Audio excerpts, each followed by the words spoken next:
Le Tour du Monde. Le Tour du Monde, c'est une émission d'opinion, surtout d'analyse de l'actualité sociopolitique, économique, culturelle et sportive au Bénin, en Afrique et dans le monde. Sur différents sujets, il s'agit de mieux informer pour un monde plus juste. Le Tour du Monde, c'est une coproduction de Guérit TV Monde et 3R Média. Les grandes contradictions. Les grandes contradictions, une émission de décryptage de l'actualité nationale et internationale avec Shamsdine Badaro, Gaspard Adjamossi et Achille Wusso. Les grandes contradictions, c'est tous les vendredis sur Guérit TV Monde.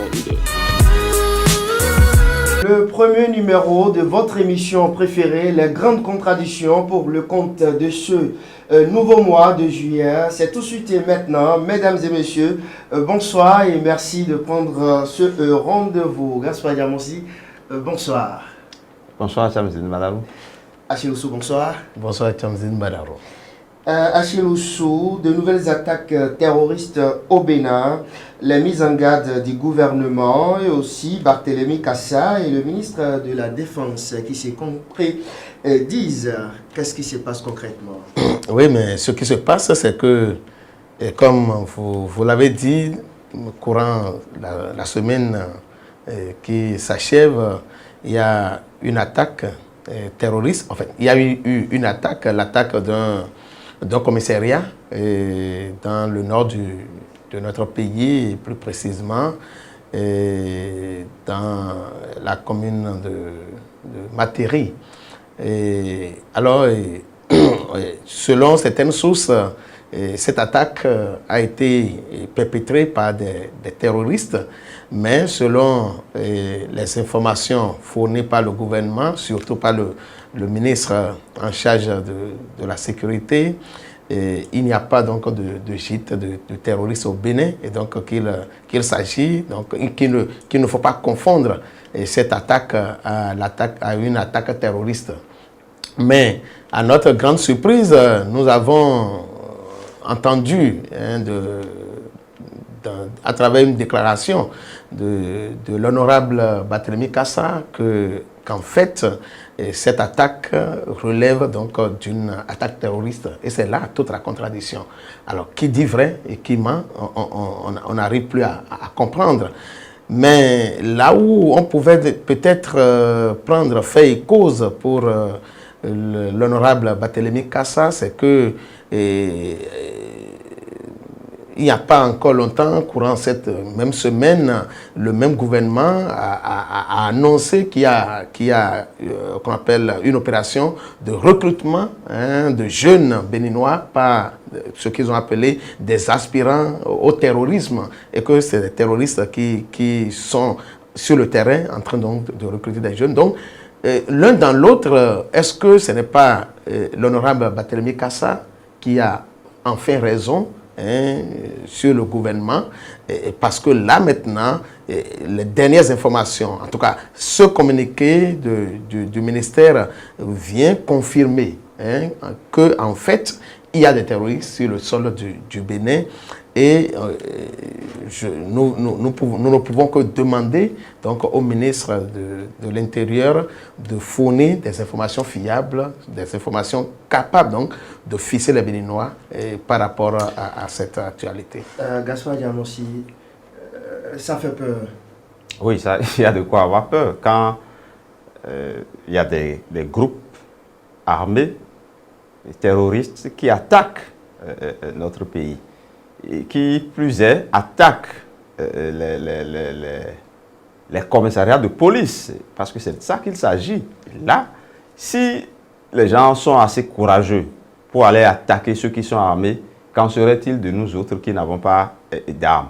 C'est là où ça doit véritablement nous faire peur. Et ils ont également un mode opératoire, nous avons constaté, c'est autour de 1h30 du matin. Donc c'est par l'effet de surprise, et profitant de la nuit, qu'ils ont voulu attenter à la vie de ces policiers, qu'ils ont voulu brûler ce commissariat. Vous savez, souvent, tel que c'est fait, moi j'ai comme l'impression que c'est comme si c'est un symbole pour montrer que, mais écoutez, nous sommes forts. Si on peut s'attaquer à un commissariat, qu'en sera-t-il des autres? Et quand c'est comme ça, ça veut dire que des gens sont Ils veulent installer la terreur dans ces zones-là. Et ils prennent petit à petit de l'espace. C'est ça qui doit aussi inquiéter. On avait déjà attaqué un commissariat il n'y a pas longtemps. Ils ont eu le culot, le courage d'attaquer un autre commissariat. Ça veut dire que c'est des gens qui sont animés d'un esprit de terreur et qui sont assez stratèges pour savoir là où ils doivent agir, quand est-ce qu'ils doivent agir, ainsi de suite, pour avoir le résultat. Pour nous faire peur, justement, je crois qu'ils sont arrivés à le faire. Fort heureusement, il y a eu cette fois-ci, et ça, il faut se réjouir, et beaucoup de gens ne le diront certainement pas, mais cette fois-ci, nous avons constaté quand même qu'il y a eu une riposte, et qu'au moins pour une première fois, même si nous déplorons des morts du côté des forces de sécurité et de défense, du côté des assaillants également, il y a eu des pertes en vie humaines. Non seulement le jour de l'attaque, mais également quelques jours après, puisque nous avons appris que 2 de ces assaillants ont été rattrapés et ont été également abattus, ce qui fait que ça fait 4 au moins de ces assaillants-là qui sont tombés sous les balles des forces de sécurité et de défense, que nous avons le devoir également de féliciter pour ce acte-là. Que pensez-vous de cette contradiction entre Barthélémy Bon, Cassa et le ministre? Non, c'est nous qui voyons de la contradiction dans ce qui se dit. D'abord, ce n'est pas avant ce n'est pas après les attaques que le ministre est intervenu. Le ministre a parlé de la situation du terrorisme au moment où il passait sur les antennes des télévisions dans le cadre du passage des ministres. Je crois que c'était vendredi. Enfin, je n'ai pas suivi, mais je crois que c'était le vendredi qu'il a dû expliquer. Vous savez, c'est une autorité, c'est un ministre de la Défense.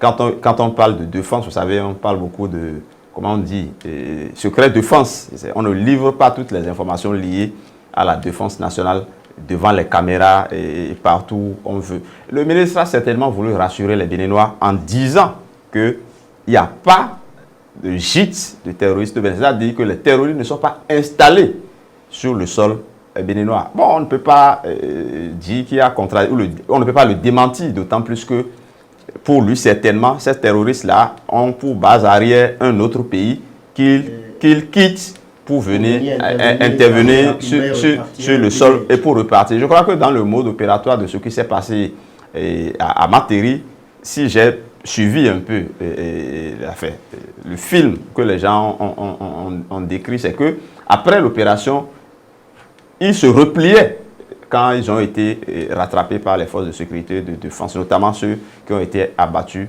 plus tard. Le député Barthélémy Cassa, lui, dans le contexte d'un débat à l'Assemblée nationale, a estimé que les terroristes sont désormais aux portes du Bénin, ou même sont déjà au Bénin, sur le territoire du Bénin. Donc, moi, je ne vois pas de contradiction dans les deux propos, d'autant plus que s'ils ne sont pas installés au Bénin, ils opèrent au Bénin. L'autre dit qu'ils ne sont pas installés parce que peut-être ils n'ont pas une base d'attaque au Bénin, mais s'ils opèrent au Bénin et que l'autre dit que désormais ils sont au Bénin, moi je pense que l'un dans l'autre, il ne faut pas rentrer dans ces polémiques. Comment faire pour repousser les assaillants? Je crois que c'est le plus important. Moi, je ne voudrais pas voir de contradiction dans les propos. Le chef de l'État est dans l'Hexagone. Oui, mais le chef de l'État est dans l'Hexagone dans la même perspective, comme le disait Kassoua tout à l'heure, de trouver peut-être encore beaucoup plus de moyens de soutien pour arriver à bout de ces terroristes. C'est tant mieux. C'est tant mieux que le chef de l'État prenne à cœur cette préoccupation. C'est tant mieux qu'il sorte du Bénin pour aller demander que l'on vienne en aide, non seulement au Bénin, mais à toute la sous-région, aux pays qui sont menacés par le terrorisme. Je vais nommer le Bénin, le Niger, le Burkina Faso et la Côte d'Ivoire, le Nigeria, pour ne citer que ces pays-là qui nous entourent. Alors donc, le président, il est en tournée en tant que président de la CEDEAO, il est en tournée en tant que président du Bénin. Bon, c'est là où je n'ai pas toutes les précisions, mais nous pouvons quand même dire que la démarche est louable. Et je suis sûr que les portes s'ouvriront certainement pour répondre favorablement à cette demande qu'il allait formuler. Seulement que, bon, je ne sais pas pourquoi on ne veut pas constater qu'il y a contradiction, qu'il y a polémique entre les propos du ministre et les propos du député, parce que si le député dit que les terroristes sont aux portes du Bénin et que le ministre dise qu'il n'y a pas de gîte de terroristes au Bénin, il y a véritablement problème. Il y a problème parce que si les terroristes quittaient ailleurs pour venir frapper sur le sol du Bénin, alors qu'est-ce que nous faisons de nos frontières? Comment arrivent-ils à rentrer et à ressortir? Ça veut dire qu'il y a véritablement un problème. S'ils étaient sur le sol du Bénin, cela se comprendrait encore que le travail qu'il y a à faire, donc, c'est peut-être de mettre les populations à contribution pour arriver donc à les détecter. Mais s'ils ne sont pas sur le sol du Bénin, c'est là où nous sommes encore en insécurité totale, parce que nos frontières étant aussi poreuses comme nous les connaissons, alors donc ils peuvent rentrer à tout moment et ressortir à tout moment. Ce qui est important, il faut rechercher les solutions pour endiguer ce mal-là, qui en fait n'expose pas que le gouvernement, ne montre pas que la faiblesse de nos gouvernants actuels, mais ça expose toute la population du Bénin. Et donc, je crois que la tournée du président de la République va apporter certainement une réponse positive à cette préoccupation. Gaspard Diamossi, on entend également, ou à travers un communiqué, des terroristes sont en train de faire un enregistrement ou un enrôlement, je ne comprends pas. Oui, moi je ne sais pas pourquoi on veut voir forcément de la contradiction dans ce que disent les deux personnalités. Ce qui doit inquiéter, c'est ce que vous avez dit à l'instant. Si c'est le ministre qui avait raison en disant qu'il n'y a pas de gîte, de terroristes, mais les gens sont en train de vouloir en créer en recrutant déjà ici. Des Béninois. Bien sûr, ça veut dire que le gîte, si ce n'est pas encore là, ça sera là bientôt. Moi, je pense qu'il vaut mieux s'occuper de ce genre de questions. Le député, lui, c'est sa région. Et je pense que ça l'inquiète. Il est dans son rôle. Il est dans son rôle d'évoquer le problème tel qu'il a évoqué, d'alarmer. Parce que lui, c'est un parlementaire. Les gens, on a pour l'habitude de dire que certains disent qu'ils bavardent, mais moi je vais dire qu'ils ont beaucoup plus l'habitude de parlementer. Mais lui, il n'agit pas. C'est les autres qui agissent. Donc, en parlant, lui, il a voulu attirer l'attention de l'autorité en disant attention, si on n'agit pas vite, ça peut. Donc, moi, c'est peut-être complémentaire ce qu'ils disent. Mais ce qui paraît inquiétant, c'est plutôt ce que vous avez dit, le communiqué en question qui demande. Il ne s'agira pas ici de faire seulement un communiqué radio, télévisé ou quoi. Non, absolument pas. Il faut agir sur le terrain. Moi, je ne sais pas. Ça, absolument. Les députés, nos maires et autres aillent sur le terrain pour sensibiliser. Oui, pour sensibiliser et pour agir. Parce que vous pensez, combien de personnes suivent ces communiqués-là, vous pensez? Et combien de personnes comprennent ces communiqués? Combien de personnes peuvent être sensibilisées par ces communiqués-là, vous croyez? Vous pensez que si moi, dans ma misère, là, on me propose ce qu'on va me proposer, qu'on me donne des armes ou des munitions, moi, je ne sais pas ce qui peut se passer. Non, c'est pas... Non, cette affaire-là, c'est une vocation. Vous êtes candidat. Quand je dis moi, là, je ne parle pas de moi individu. Je dis, quand les gens, ceux-là vont surfer justement sur la misère. Et je crois que le communiqué l'a bien dit qu'ils font des promesses. De ne pas croire en ces promesses. Mais quand vous avez une jeunesse désœuvrée, une jeunesse sans emploi, une jeunesse malheureuse, vous voyez bien que... Une jeunesse ambitieuse, mais sans emploi. C'est un nid. C'est un nid de recrutement de ces genres de projets malsains. Et je crois qu'il faut agir assez vite. Et moi, je trouve ce communiqué vraiment, vraiment insuffisant. Ce communiqué a d'ailleurs pour nature de nous alarmer pour rien. Je crois qu'il faut agir au plus vite pour empêcher véritablement cette affaire-là de s'étendre. C'est déjà au nord, et même ici, nous, on a peur. Vous imaginez ce que ça serait si on apprend... On a des parents. La preuve, oui, bien sûr. Divisible. Bien sûr, c'est ce que je dis. Non, nous, on est encore un peu loin de la menace. On estime. estime. Ce que vous pensez. Et il y a quelques années, les gens du nord, du Bénin aussi, pensaient qu'ils sont loin du phénomène, puisque entre-temps, c'était beaucoup plus le Nigeria, on disait Boko Haram, on disait tout ce qu'on voulait. Mais petit à petit, ça a commencé par s'étendre au Niger, au Burkina Faso, au Mali.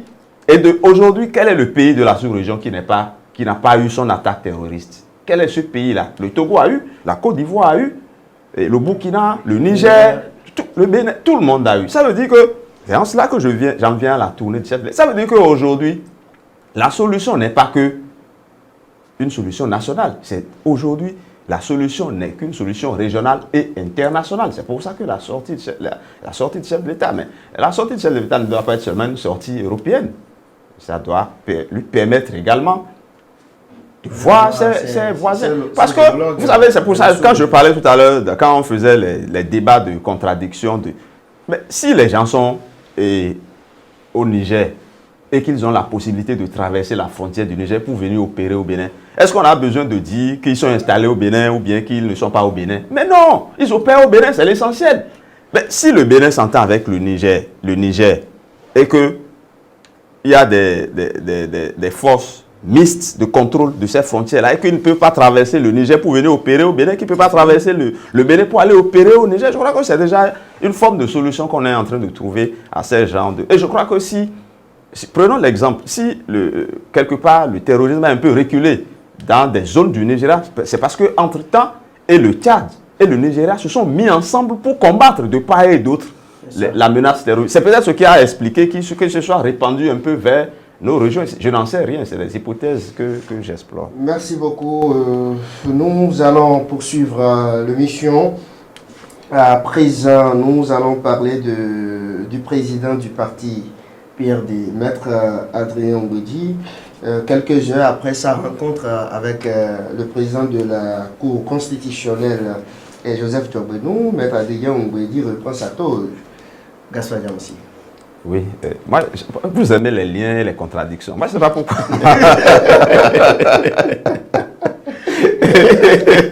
Qu'est-ce que vous lui reprochez? Non, c'est le fait d'avoir lié l'audience à la reprise. Bon, c'est vrai qu'il y a eu audience, le maître Adrien Ngouedi. C'est comme si c'est le président de la Cour constitutionnelle qui lui a conseillé d'aller chercher le commentaire libre. Bon, c'est vrai, c'est moi qui commande.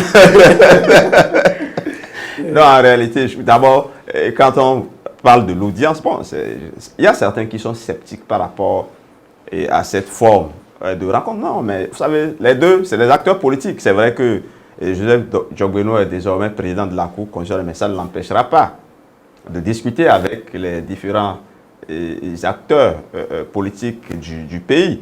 C'est vrai que certains ont trouvé un peu incongru qu'un chef de parti, un parti qui ambitionne d'aller aux élections législatives, et le président d'une institution qui est justement censé connaître le contentieux lié à cette élection, et que ces deux-là se retrouvent et discutent en privé de façon conviviale. C'est vrai que ça peut inquiéter plus. Maintenant, nous sommes dans une république où le consensus, les échanges, les discussions, ça doit se faire. Et les élections s'organisent bien entendu dans un cadre bien défini. Je ne suis pas sûr que cette rencontre-là soit de nature à influencer quoi que ce soit. C'est déjà heureux que les deux personnalités se soient vues. Maintenant que Maître Adrien Ngouedi, citoyen béninois, avocat de formation, ancien président de l'Assemblée nationale, déchargé désormais de ces fonctions-là, parce qu'il faut le dire, il y a une incompatibilité entre les fonctions qu'il exerçait entre-temps et l'exercice de sa profession d'avocat. Donc, par rapport certainement à ses occupations politiques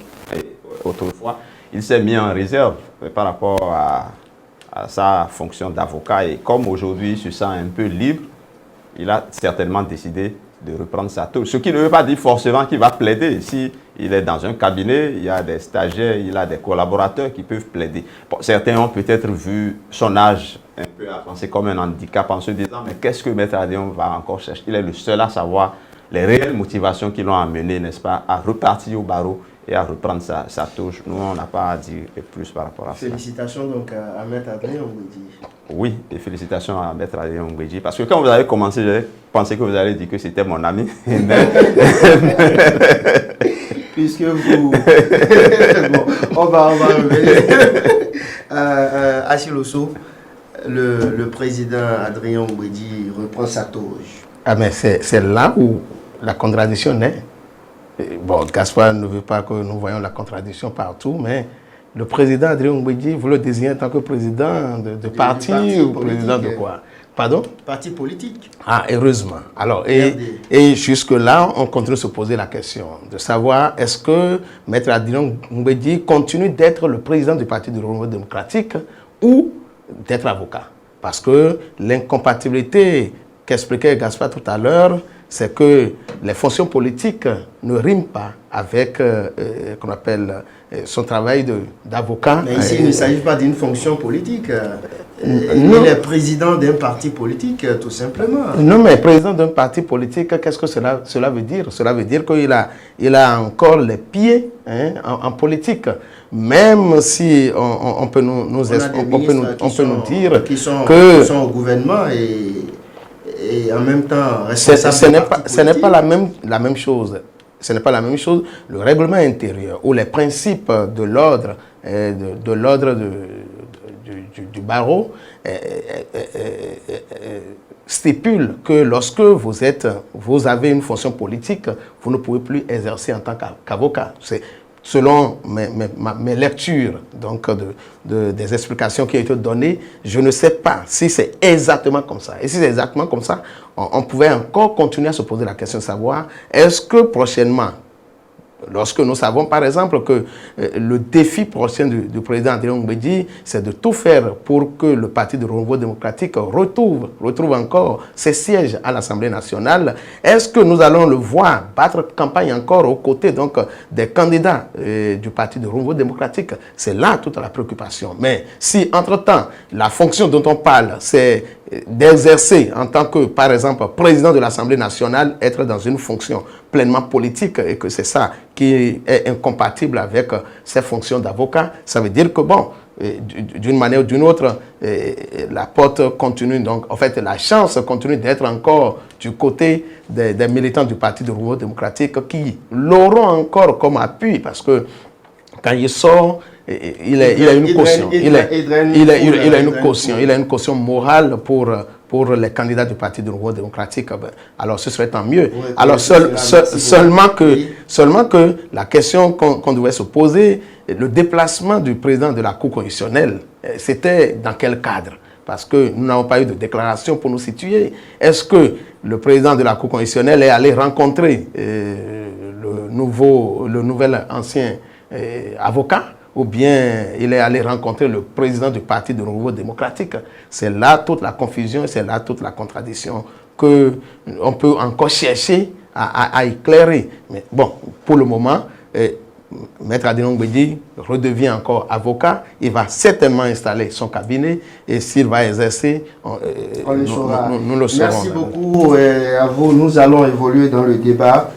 Le dernier sujet ou avant-dernier sujet, au Cameroun, Gaspard Diamossi, Paul Biya a presque 90 ans et 40 ans au pouvoir. Ce dernier aurait donc annoncé son intention de se représenter à la présidentielle de 2023 dans son pays. Lui, au moins, il n'est pas un avocat. Il est quoi, en fait? Il est quoi, c'est un président. Bon, vous savez, moi, je ne sais pas comment les tests... Président à vie. Oui, moi, je ne sais pas comment les tests du Cameroun sont taillés, hein, mais je trouve quand même que quelque chose doit être fait.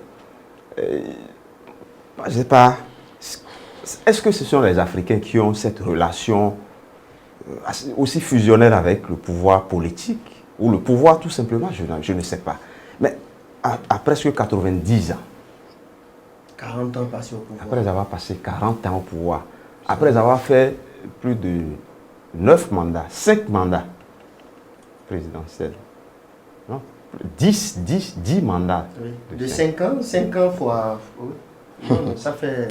C'est 10. En tout cas, il a fait 40 ans. Il est en train de faire son 10e mandat. 10e mandat. Je crois qu'il compétit pour le 10e mandat. C'est quand même extraordinaire. Et à son âge... C'est élastique, ça. Et c'est en 2023, dites-vous bien, que les élections vont se tenir au Cameroun. Et il a déjà annoncé à 89 ans, parce qu'il est né en 33, je crois, il a 89 ans. Ça veut dire qu'en 2023, il aura 90 ans. Et il postule pour un mandat de 5 ans. Ça veut dire qu'à la fin, il aura 95 ans.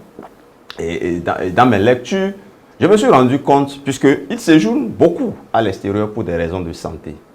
Il séjourne beaucoup à l'extérieur pour des raisons de santé. Il paraîtrait que lors de sa dernière sortie, visite médicale en Europe, notamment en Suisse, que la médecine moderne s'est déclarée incapable désormais de trouver une solution au mal dont il souffre.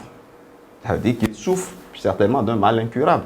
Mais malgré ça, il tient à faire... C'est comme s'il n'y a pas un autre Camerounais qui puisse prendre le pays et amener le pays sur le chemin qu'il faut. Non, mais écoutez, moi, ça me gêne quelque part. Il y a ce qu'on appelle usure du pouvoir. Quand tu restes au pouvoir pendant un certain nombre de temps, le pouvoir use. J'ai l'impression que pour lui... mais c'est parce qu'il veut peut-être mourir au pouvoir, je ne sais pas. Mais c'est pas, le Cameroun, ce n'est pas une royauté. Ce n'est pas un héritage des billards. Et ça, le Cameroun fait partie des rares pays africains à n'avoir connu que, depuis les indépendances, 2 dirigeants. Amadou Ahidjo, qui a fait une vingtaine d'années, je crois, avant de démissionner pour... Peut-être c'est le système. Avant de démissionner pour que Biya arrive, et Biya qui vient et qui s'installe. Parce que je crois que Biya a pris en 82. Biya a pris en 82. 40 ans. L'autre a pris après les indépendances. Donc, il a démissionné en 82. 22 ans. Après 22 ans. Donc, ils n'ont connu que 2 dirigeants. Je crois que le Cameroun doit avoir... C'est vrai qu'on peut trouver d'autres cas sur le continent. Hein. Il y a notre ami le Gabonais aussi qui, malgré tout ce qu'il a, veut toujours être président. Il y a l'Algérien qui est resté indéfiniment également après 90 ans, qui était même dans un fauteuil roulant, mais qui dirigeait toujours le pays, qui a été finalement renvoyé par l'armée et la rue. J'espère que ce ne serait pas le cas de Camerounais. Merci à vous, Gaspard Diamansi. Très rapidement, et Paul Biya. Il paraît qu'il ne connaît même pas ce ministre. Gaspard, il est tellement fatigué. Non, ben écoutez, Paul Biya, Gaspard l'a rappelé tout à l'heure, ne vit pas au Cameroun. Les Camerounais n'ont pas en fait de président. Ils n'ont pas de... C'est le Premier ministre qui a toujours gouverné, qui a toujours géré le pays. Ici, ce qui est dommage, c'est que nous constatons que le Cameroun est un pays à part entière. C'est ça. Nous constatons que les Camerounais ne sont pas gênés. C'est nous qui sommes gênés. Et donc, on ne sait pas quelle conscience nous nous donnons. On ne sait pas quelle conscience nous reprochons aux Camerounais. C'est pourquoi je dis que c'est un peuple à part entière. On a connu, en fait, tous ceux qui sont presque de notre génération, les Eto'o et autres, n'ont connu qu'un seul et même président depuis. Et ils ne sont pas gênés. Bon, ça veut dire que, peut-être que c'est comme ça que ça fonctionne chez eux, parce que si le premier a fait 22 ans et c'est lui-même qui a démissionné, ça veut dire qu'on n'a même pas obligé à partir du pouvoir. Alors, donc, Paul Biya peut-être se sent encore très en forme pour continuer les fonctions. Et jusqu'à ce que peut-être les Camerounais prennent leurs responsabilités un jour.